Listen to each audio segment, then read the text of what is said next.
Here, coastal residents are picking up the pieces after a wild weather overnight. Gale force winds damaged houses and brought down trees and power lines. 17,000 homes were plunged into darkness. Simon Palin reports. Builders had almost finished this new home in Sydney's north. Then came those overnight gale force winds. We got a big clean-up ahead and can start all over again, basically. Pretty frustrating, huh? Oh yeah, definitely, yeah.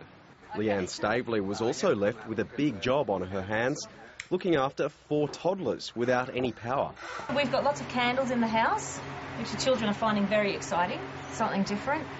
Around 17,000 homes were left in the dark across Sydney as trees fell on power lines. I woke up just a horrendous noise. I actually thought the car had crashed into the front of the house or something like that.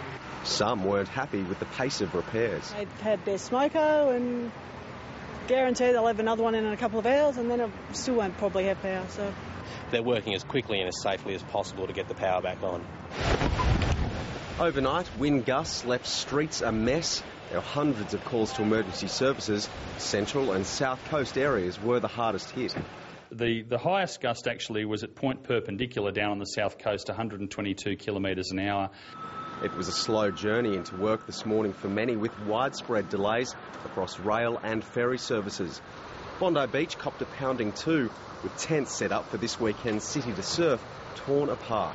Not everyone was left picking up the pieces. Surfers up and down the coast were out in force, lapping up the conditions. Simon Palin, ABC News, Sydney. Well, our weather specialist Graham Creed joins us now. Graham, where did all that wild weather come from? Well, it was caused by a rapidly deepening low that was sitting off the south coast of the state, but a high in the bight also assisted by helping to compress the air between the two systems, and that actually intensified the winds from the low pressure system. And then as that low pressure system tracked further north, the burst of damaging winds also moved north. But the good news is the low's now weakening and it's moving east. The winds are also starting to ease, but because the system was short-lived, the dangerous seas will also abate relatively quickly.